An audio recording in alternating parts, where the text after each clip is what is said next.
On va commencer avec Xavier Dupont de Ligonnès. 15 ans de mystère, cette famille assassinée, souvenez-vous. Sa disparition a lui aussi, forcément, ça alimente des fantasmes. Hier, M6 a affirmé qu'un homme se présentant comme prêtre avait recueilli la confession de Xavier Dupont de Ligonnès sur l'assassinat de sa famille, qu'il aurait même été abrité par des habitants monastiques. Ces informations ont été clairement démenties ce matin par Monseigneur Bruno Valentin, évêque de Carcassonne et de Narbonne. Écoutez. Moi, je ne sais pas de qui il s'agit et je n'ai pas identifié sa voix, mais divers médias disent depuis ce matin qu'il aurait reconnu déjà auprès de M6 ne pas être prêtre. Il ne s'agit pas d'un prêtre.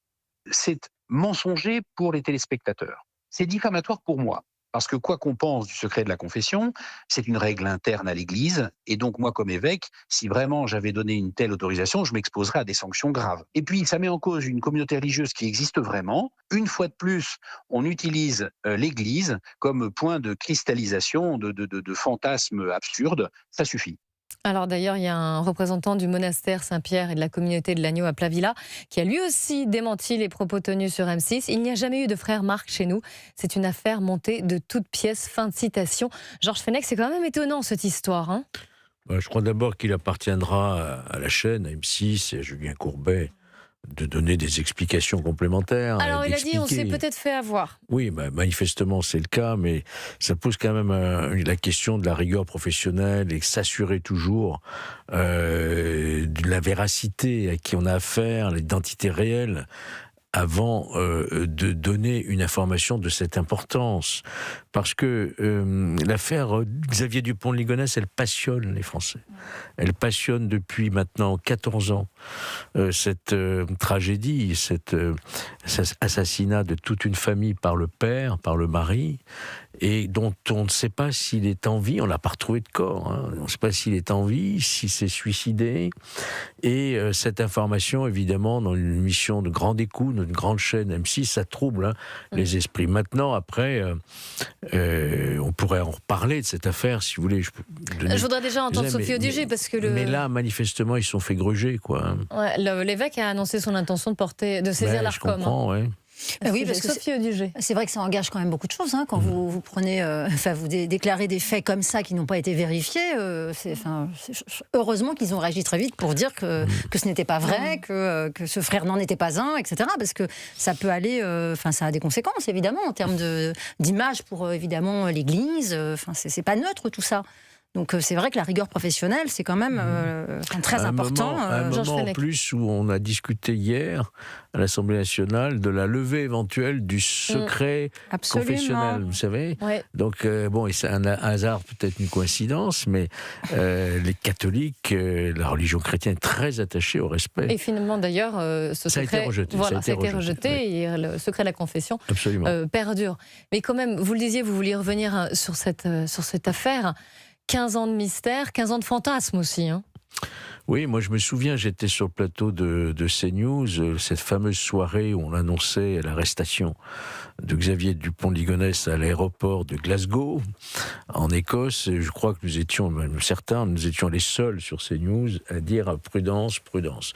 Alors que les Écossais étaient très affirmatifs. Il s'agissait bien de Xavier Dupont de Ligonnès. Moi, mon intuition, c'était plus qu'une intuition, ma conviction était faite que c'était pas lui dès le départ, puisque les Écossais, ça s'appuyait sur 2 points d'identification des empreintes digitales. Moi, je sais très bien qu'il en faut 14 pour être certain que c'est un... Donc, on va pas refaire cette histoire, mais c'est pour vous dire l'emballement même de services de police, de policiers et frontières. Dès qu'on touche à cette affaire, il faut être extrêmement prudent. Alors, est-ce qu'il est toujours vivant ? Est-ce qu'il est mort ? Il faut savoir que Xavier Dupont de Ligonnès est né et a grandi dans une famille extrêmement particulière, dans le sens où la mère, Geneviève, qui est décédée il n'y a pas longtemps, au mois de février dernier, était à la tête, il faut le dire, d'un groupe de prière à caractère sectaire. Endoctrinement, rupture familiale, tous les membres de ce groupe, exigences financières. Et il a grandi dans l'idée inculquée par sa mère qu'elle-même était en contact direct avec Jésus, qu'elle pouvait faire des miracles. Et lorsqu'il s'est rendu compte qu'il a été trompé par sa propre mère et que tout cela ne correspondait à aucune réalité, il y a eu une rupture terrible chez cet homme qui, peu de temps avant de passer à l'acte, envoie énormément de mails pour dire toute sa colère, en fait, et son mal-être. Et ça a été très bien décrit dans un livre du docteur Zaguri, un des très grands, le plus grand sans doute expert psychiatre en matière criminelle ces dernières années, qui s'est penché sur cette personnalité.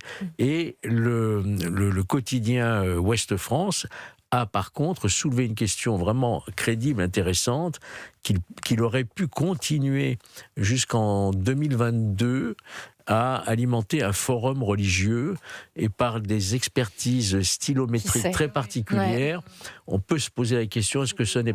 Mais encore une fois, c'est à la justice de faire les vérifications et de le dire. Donc il faut être très prudent sur cette affaire. Merci beaucoup. Georges Fenech, je vois que vous connaissez bien, hein, vous êtes un fin limier sur ce dossier. Moi, je m'étais intéressé au groupe Philadelphie lorsque j'étais président de la mission internationale sur les sectes.